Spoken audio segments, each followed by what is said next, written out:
Dans les artères pulsantes de Paris, cette ville lumière où l'histoire se mêle à la modernité effrénée, s'élève le quartier de la Défense comme un symbole implacable du capitalisme triomphant. Les tours de verre et d'acier percent le ciel grisâtre, reflétant les ambitions dévorantes des géants de l'industrie. Au cœur de cet univers impitoyable se dresse l'immeuble majestueux de Global Tech, une multinationale spécialisée dans l'intelligence artificielle et les technologies disruptives. Fondée il y a 2 décennies, l'entreprise domine le marché mondial, avec des filiales sur tous les continents, générant des milliards d'euros annuels. Ces salles de conférences high-tech bruissent de négociations secrètes, de fusion-acquisition et d'innovation qui promettent de remodeler le monde ou de le contrôler. Mais derrière les façades rutilantes, Global Tech cache des ombres, des algorithmes qui influencent les élections, des données personnelles vendues aux plus offrants, et une hiérarchie où les employés modestes sont des rouages invisibles dans une machine vorace. C'est dans ce décor que vit Alexandre Duval, le personnage principal de notre histoire, un millionnaire de 45 ans qui incarne le sommet de cette pyramide. PDG charismatique et incontesté de Global Tech, Alexandre est l'héritier d'une dynastie industrielle. Né dans l'opulence d'une famille lyonnaise, il a étudié à Harvard avant de reprendre les rênes de l'entreprise familiale à 30 ans, la transformant en empire tech.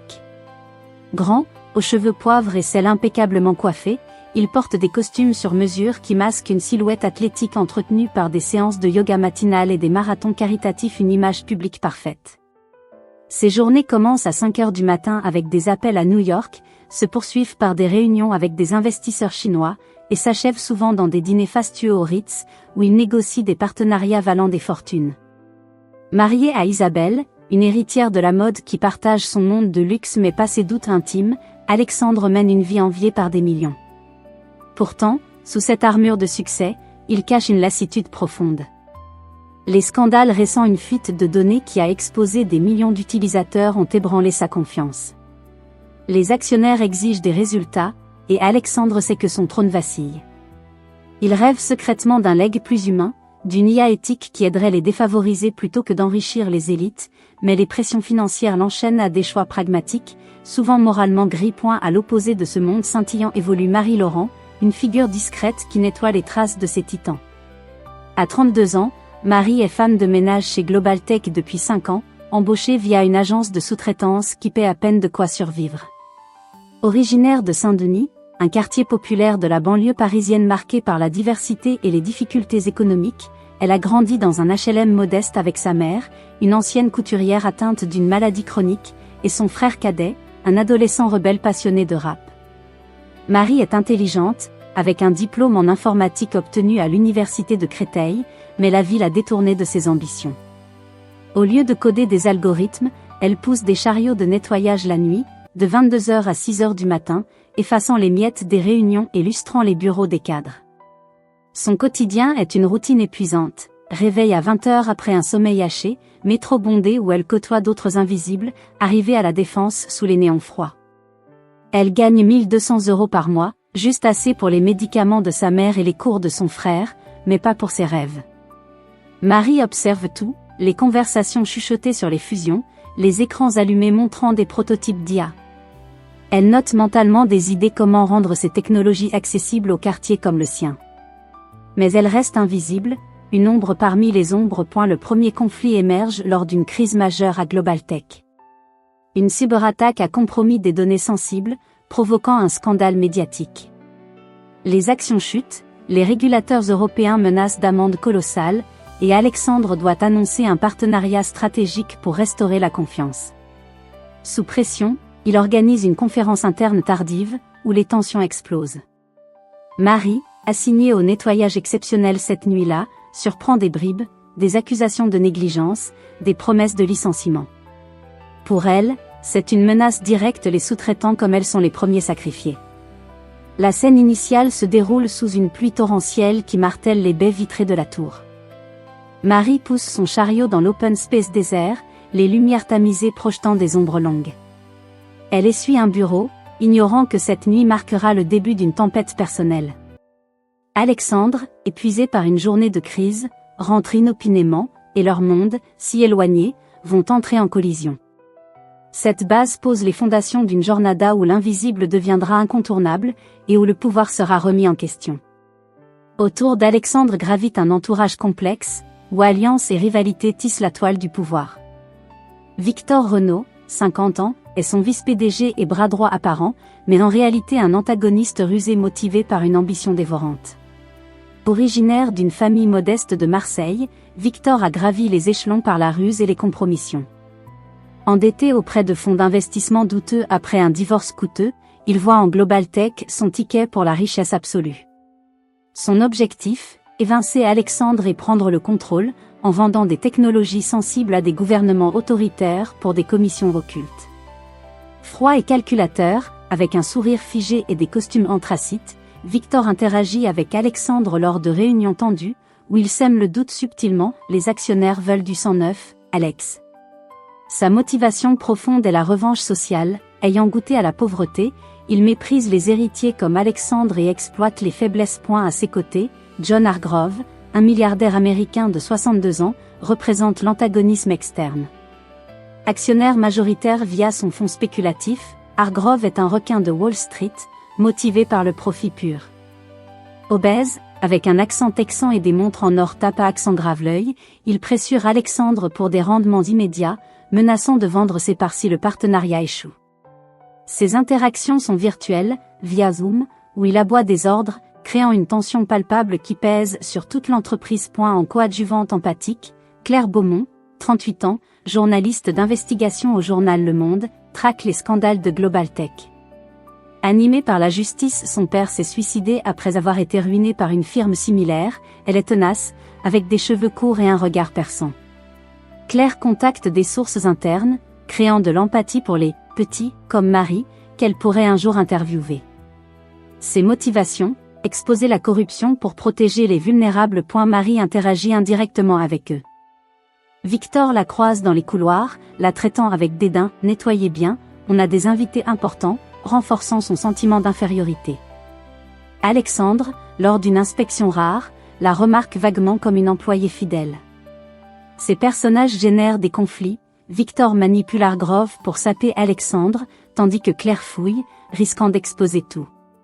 Pour Marie, ces tensions filtrent via les ragots des pauses café qu'elle entend en nettoyant des murmures sur des pots de vin, des licenciements. Sa propre motivation émerge, survivre et protéger sa famille, mais aussi rêver d'un monde où son intelligence compte.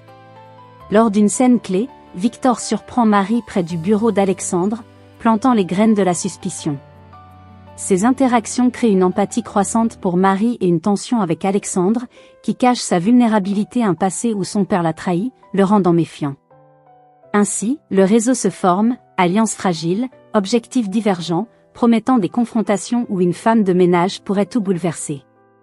La nuit de l'orage est mémorable à Paris. Le tonnerre gronde comme un présage, et les éclairs illuminent la tour de Global Tech.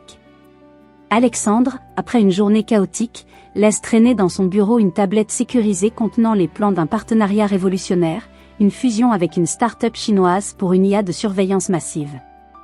Marie, arrivée pour un nettoyage urgent dû à une fuite d'eau, entre discrètement. En ramassant des papiers mouillés, elle heurte la tablette qui s'allume. Curieuse, son background en info la titille, elle jette un œil, des schémas diaétiques cachés sous des layers de profil. Soudain, la porte s'ouvre. Alexandre, trempé, la surprend. Au lieu de crier au voleur, il est intrigué par sa compréhension rapide. « Vous savez lire ça ?» demande-t-il. Marie, paniquée, bredouille, mais révèle involontairement ses idées. Cet incident perturbe tout, pour Alexandre, une alliance inattendue, pour Marie, une porte sur l'inconnu. Victor, via les caméras, l'apprend et voit une faille. La tension explose bouche bée, les gardes murmurent. Marie rentre chez elle en métro, la tablette cachée, dilemme rampant. Rendre ? Ou explorer ? Le lendemain, Alexandre la convoque. Vous avez du potentiel, dit-il, proposant un rôle. Elle découvre la corruption, Victor détourne. Dilemme moraux, trahir ou s'élever. Victor surveille, Claire contacte anonymement. Marie analyse, trouve des secrets IA conscientes. Tension monte, collègue choqué. Elle accepte, mystère s'épaissit avec un hack anonyme. Le lendemain matin, Marie-Laurent se réveilla dans son petit appartement de Saint-Denis, le cœur battant encore au rythme des événements de la nuit précédente. La tablette, cachée sous son matelas, semblait irradier une chaleur suspecte, comme si elle contenait non seulement des secrets technologiques, mais aussi le poids d'un destin qu'elle n'avait jamais demandé. À 32 ans, habituée à l'invisibilité des nuits de nettoyage, elle se sentait soudain exposée, vulnérable comme une proie dans l'arène des lions. Sa mère, allongée dans la pièce voisine, toussa faiblement, rappelant à Marie les factures médicales qui s'empilaient sur la table de la cuisine. « Qu'est-ce que tu as, ma fille ? Tu as l'air tourmentée, » murmura sa mère en lui servant un café noir, le seul luxe qu'elle pouvait s'offrir. Marie hésita, puis raconta une version édulcorée, une promotion inattendue au travail. Intérieurement, cependant, un tourbillon de réactions la submergeait. Joie fugace d'avoir été remarquée par Alexandre Duval lui-même, ce PDG intouchable qui incarnait tout ce qu'elle avait toujours envié et méprisé. Peur viscérale de perdre son emploi modeste, ce filet de sécurité pour sa famille. Et une méfiance profonde, pourquoi un millionnaire comme lui s'intéresserait-il à une femme de ménage ? Était-ce un piège, une manipulation pour couvrir ses propres erreurs ? Alexandre, de son côté, dans son pantouse surplombant la scène, réagissait avec un mélange d'excitation et de calcul froid. Assis à son bureau en acajou, il sirotait un expresso italien tout en relisant les notes de Marie qu'elle avait griffonnées sur un papier froissé lors de leur rencontre impromptue. « Elle comprend l'IA mieux que la moitié de mes ingénieurs », murmura-t-il à son reflet dans la fenêtre. À 45 ans, las des jeux de pouvoir qui avaient rongé son mariage avec Isabelle qui passait plus de temps dans les boutiques de l'avenue Montaigne que dans leurs conversations, Alexandre voyait en Marie une bouffée d'air frais. Une authenticité qu'il avait perdue depuis Harvard. Mais ces conflits internes étaient profonds, trahir la confiance des actionnaires en intégrant une « outsider » risquait de le faire passer pour un idéaliste naïf, ou pire, un faible. Victor Renaud, son vice-PDG, avait déjà envoyé un message sibyllin. Cette histoire de tablette perdue, dangereuse négligence, Alex. Les actionnaires n'aimeront pas. Alexandre savait que Victor flairait le sang. Il décida de promouvoir Marie au poste de « consultante temporaire en innovation éthique », un titre inventé pour masquer l'improvisation. Mais au fond de lui, le doute rongeait, était-il en train de sauver son entreprise ou de creuser sa propre tombe ? Marie arriva à Global Tech à l'heure habituelle, mais au lieu de son chariot de nettoyage, on lui remit un badge d'accès VIP. Les réactions de ses collègues furent immédiates. Les autres femmes de ménage, ses seules amies dans cet univers hostile, la regardèrent avec un mélange de jalousie et d'inquiétude. « T'as couché avec le patron ou quoi ?» lança Sophie, une Marocaine de 40 ans qui nettoyait les étages inférieurs depuis 10 ans. Marie rougit, niant farouchement, mais le bruit courut comme une traînée de poudre. Victor, alerté par les ressources humaines, convoqua une réunion d'urgence avec Hargrove via visioconférence. « Qui est cette Laurent ? Une femme de ménage promue ? C'est une blague qui nous coûte des millions en images, » tonna l'Américain depuis son ranch texan, son visage rougeaud en plissant l'écran. Victor, sourire carnassier aux lèvres, promit d'enquêter, voyant là une opportunité parfaite pour discréditer Alexandre. Les conséquences ne se firent pas attendre. Marie, installée dans un bureau exigu au 15e étage, affronta son premier dilemme interne majeur en analysant la tablette. Les prototypes d'IA révélaient non seulement un projet éthique, une intelligence artificielle capable d'analyser les inégalités sociales et de proposer des solutions gratuites pour les quartiers défavorisés comme le sien, mais aussi des failles éthiques, des données collectées sans consentement sur des millions d'utilisateurs européens, violant le RGPD. « Si je révèle ça, je perds tout », pensa-t-elle, les mains tremblantes sur le clavier. Sa mère l'appela ce soir-là. « Ne te mêle pas des affaires des riches, Marie. Ils te broieront. » Son frère, excité, la poussa. « C'est ta chance, 6. Imagine, on pourrait déménager. » Marie passa des nuits blanches à étudier les codes, ses compétences en informatique refaisant surface comme un muscle oublié. Elle découvrit des algorithmes qu'elle pouvait améliorer, rendant l'IA plus inclusive en intégrant des données de langue minoritaire, par exemple. Mais la peur la paralysait, était-elle prête à trahir sa classe pour un rêve ? Ou à devenir complice d'une machine qui exploitait les pauvres pour enrichir les riches ? Alexandre, sentant son hésitation lors d'un appel, la rassura. « Vous êtes la voix que manquait à ce projet. » Pourtant, ces mots sonnaient creux dans l'esprit de Marie, qui se demandait si elle n'était qu'un pion dans un jeu plus grand. La tension interne culmina lorsqu'un email anonyme arriva. « Attention, il vous surveille ». Était-ce Claire Beaumont, la journaliste qu'elle avait vue rôder? Le doute s'installa, transformant l'excitation en paranoïa. Le conflit prit une ampleur inattendue lors de la grande réunion des actionnaires, prévue 2 semaines après l'incident de la tablette. Alexandre, déterminé à imposer sa vision, annonça Marie comme codirectrice temporaire du projet IA éthique. La salle de conférence, avec ses murs en verre donnant sur Paris pluvieux, se figea dans un silence stupéfait. Victor Renaud, assis à la droite d'Alexandre, blêmit sous son masque de professionnalisme. Une femme de ménage comme associée? Alex, vous avez perdu l'esprit, explosa-t-il enfin, sa voix résonnant comme un coup de tonnerre. John Hargrove, connecté en holographe high-tech, éclata d'un rire gras. C'est ça, votre plan pour relancer l'image? Mettre une balayeuse aux commandes? Les investisseurs vont se marrer ou fuir. Les autres entrepreneurs présents, un consortium de Français, d'Allemands et de Chinois, restèrent bouche bée, leurs regards oscillant entre incrédulité et mépris. Marie, debout au bout de la table en acajou, sentit les regards la transpercer. Vêtue d'un tailleur emprunté à une collègue, elle se sentait comme une impostrice. Mais elle prit la parole, sa voix ferme malgré le tremblement intérieur. « Messieurs, l'IA que vous développez ignore 80% de la population mondiale. J'ai grandi dans ces 80%. Laissez-moi vous montrer comment la rendre accessible. » Le conflit s'intensifia lorsque Marie présenta ses idées, un algorithme qui priorisait l'éducation gratuite dans les banlieues, utilisant des données anonymisées pour prédire et combattre la pauvreté. Alexandre applaudit, voyant là une rédemption personnelle. Mais Victor contre-attaqua avec virulence, projetant sur l'écran des preuves fabriquées, des emails falsifiés suggérant que Marie avait volé la tablette pour espionnage industriel. Elle n'est pas qualifiée. C'est une taupe, peut-être envoyée par un concurrent, accusa-t-il, ses yeux brillants de malice.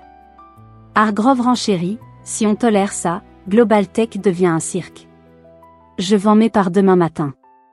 La salle explosa en débat chaotique, les alliances se fissurant.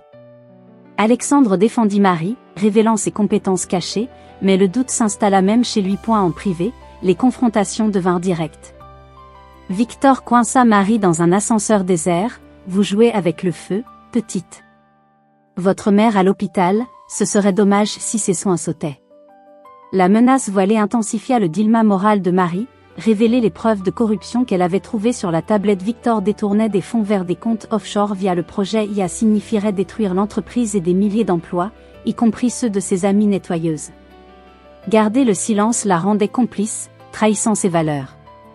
Alexandre, lors d'un dîner de travail dans un restaurant étoilé, une première pour Marie, qui se sentait déplacée parmi les cristals et les serveurs en smoking, avoua un secret plus grave, l'IA n'est pas seulement éthique en surface. Elle repose sur des données volées à un concurrent coréen. Si ça sort, nous tombons tous. Aidez-moi à la purger, et vous deviendrez associés pour de vrai. Ces mots, prononcés avec une vulnérabilité rare, intensifièrent le tiraillement de Marie. Elle confronta Alexandre. Pourquoi moi? Pour votre image de sauveur des pauvres? Il admit une partie de vérité, las des profits sales, il cherchait une partenaire authentique. Mais le conflit escalada quand Claire Beaumont contacta Marie anonymement via un message crypté. J'ai des infos sur Victor. Rencontrons-nous. Marie hésita, risquant tout. Les nuits devinrent cauchemardesques, elle haqua discrètement plus profond, découvrant que l'IA pouvait être weaponisée pour de la surveillance massive. Son âme se déchira, s'allier à Alexandre signifiait grimper socialement, mais au prix de son intégrité. Victor, sentant la menace, intensifia la pression en licenciant subtilement des sous-traitants, murmurant à Marie, prochaine sur la liste? Votre famille. La confrontation culmina lors d'une assemblée générale extraordinaire, convoquée sous la pression de Hargrove. Marie, armée de ses découvertes, fit un choix décisif qui allait impacter toute la trajectoire.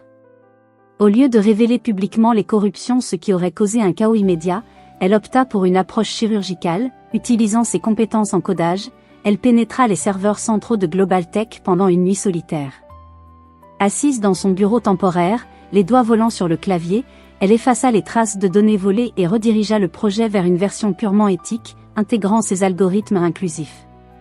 Ce hack, risqué et illégal, généra une reviravolte immédiate. L'IA devint viable sans les teints moraux, sauvant potentiellement l'entreprise. Alexandre découvrit l'acte le lendemain via une alerte système. Furieux au début, vous avez violé nos protocoles. Il convoqua Marie dans son bureau panoramique. La confrontation fut explosive. Pourquoi ne pas m'en avoir parlé, demanda-t-il, les veines saillantes. Marie, larmes aux yeux, expliqua, parce que votre monde est pourri. J'ai choisi de nettoyer, comme je l'ai toujours fait. Alexandre, touché par sa détermination, réalisa que c'était la salvation. Ensemble, ils confrontèrent Victor dans la salle de conférence, projetant les preuves de ces détournements que Marie avait préservés séparément. Victor, acculé, admit tout, j'avais besoin d'argent pour mes dettes. Hargrove était au courant. Les actionnaires, convoqués en urgence, restèrent bouche bée une fois de plus. Hargrove, trahi, tenta de nier, mais les preuves étaient irréfutables. Un vote expulsa Victor, qui partit menotté par la sécurité, jurant vengeance. Cette choix de Marie à cœur au lieu de dénoncer eut des impacts profonds. Elle devint officiellement associée, avec 10% des parts du projet éthique, une ascension fulgurante qui choqua le monde des affaires. Les médias titrèrent « La Faccinera qui a sauvé Global Tech ». Mais les conséquences déchirèrent son âme, ses anciennes collègues la snobèrent, la traitant de « traîtresse à sa classe ». Sa mère, fière mais inquiète, murmura « L'argent change les gens ». Alexandre, impressionné, divorça d'Isabelle pour poursuivre cette voie, offrant à Marie une partnership personnelle autant que professionnelle. Lors d'une conférence de presse, Marie pitcha seule le nouveau projet, son discours sur l'égalité touchant des millions en ligne. Le conflit se développa en une victoire amère, Global Tech rebondit, mais Marie perdit son innocence, gagnant le respect d'Alexandre qui confia « Vous m'avez rappelé qui j'étais ». Pourtant, des fissures apparurent. Hargrove, en coulisses, prépara une contre-attaque légale. La victoire fut de courte durée. Quelques jours après l'expulsion de Victor, Marie reçut un message anonyme sur son nouveau téléphone professionnel, « Félicitations pour le hack. Mais tu n'es pas la seule choisie. Le vrai secret de l'IA est enfoui plus profond. » Intriguée et alarmée, elle replongea dans la tablette, découvrant un code caché qu'elle n'avait pas vu auparavant, une couche cryptée révélant que l'IA avait été développée avec l'aide d'un « fantôme », un partenaire secret du passé d'Alexandre, peut-être un frère disparu lors d'un scandale familial il y a 20 ans. Était-ce une coïncidence? Marie confronta Alexandre, qui pâlit, ne fouille pas là-dedans. Mais le suspense monta quand Victor, en liberté sous caution, envoya une lettre depuis sa cellule. Vous pensez avoir gagné? Hargrove tire les ficelles depuis le début. Le mystère s'épaissit avec l'arrivée de Claire Beaumont, qui se révéla comme la source anonyme. Elles se rencontrèrent dans un café discret de Montmartre. L'IA n'est pas juste éthique, elle est basée sur des expériences illégales en neurosciences, révéla Claire, montrant des documents volés. Marie se demanda si Alexandre l'avait manipulée dès le départ, utilisant son histoire comme un coup marketing pour redorer son image post-scandale.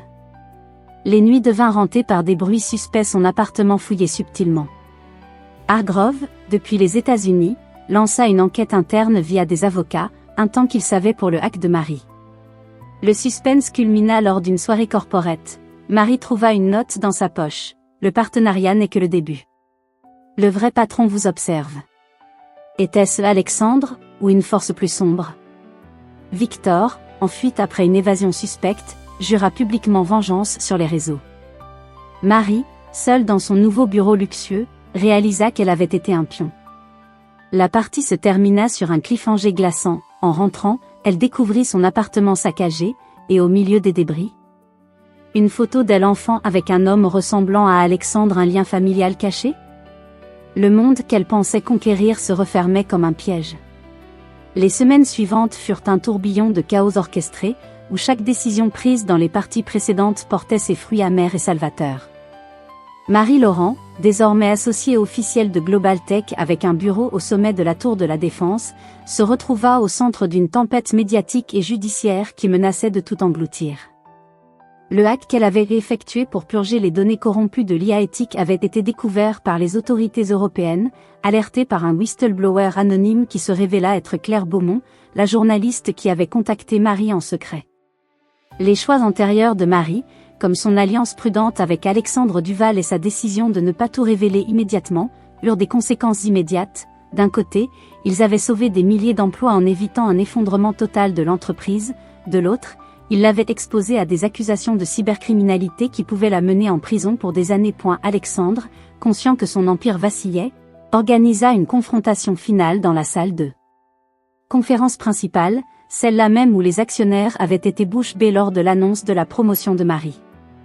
Il convoqua Hargrove en personne. L'Américain avait atterri à Paris sous escorte d'avocats, Victor Renaud, libéré sous caution mais surveillé, et Claire, invité comme témoin neutre. Marie entra la dernière, vêtue d'un tailleur sobre qui masquait à peine sa fatigue accumulée. « Nous résolvons ça aujourd'hui », déclara Alexandre d'une voix ferme, mais ses yeux trahissaient une vulnérabilité nouvelle. Il activa un hologramme projetant toutes les preuves accumulées, les détournements de Victor, les pressions de Hargrove pour militariser l'IA, et les données volées qui avaient été effacées par Marie. Le conflit principal, la corruption au cœur de Global Tech, se conclut dans une explosion de révélations. Marie prit la parole en premier, sa voix résonnant avec l'autorité forgée par ses origines modestes. « Messieurs, votre IA n'était pas un outil pour le bien, c'était une arme déguisée. J'ai vu les codes, les backdoors pour la surveillance massive. Grâce à mon intervention, elle est maintenant pure, un algorithme qui analyse les inégalités et propose des solutions gratuites, comme des formations en ligne pour les banlieues. » Hargrove, rouge de colère, tenta de nier, « C'est du vol. Cette femme a piraté nos serveurs. » Mais Alexandre contre-attaqua en diffusant des enregistrements secrets obtenus légalement via un audit interne qu'il avait lancé en cachette après le hack de Marie. Victor craqua le premier, avouant sous pression, « J'ai détourné 50 millions pour payer mes dettes », avec la bénédiction implicite de Hargrove qui voulait des contrats militaires en Asie. Les actionnaires mineurs, connectés en visio, votèrent à la majorité pour une restructuration radicale, expulsion définitive de Victor et Hargrove, qui perdirent leur part au profit d'un fonds éthique géré par Marie. Les conséquences des choix passés furent palpables. Le hack de Marie, bien que risqué, avait préservé l'entreprise en la rendant conforme au RGPD, évitant une amende de milliards. Son alliance avec Alexandre sauva des emplois modestes y compris ceux des femmes de ménage, qu'elle intégra dans un programme de formation tech. Global Tech rebondit, l'IA éthique fut lancée publiquement lors d'une conférence mondiale à Bruxelles, où Marie présenta les résultats. Cette technologie détectera les discriminations dans l'emploi et proposera des reconversions gratuites, expliqua-t-elle devant un auditoire conquis, incluant des ONG et des gouvernements européens. Sa mère, guérie grâce aux nouveaux revenus de Marie qui couvrirent des traitements privés, assista via streaming, larmes aux yeux.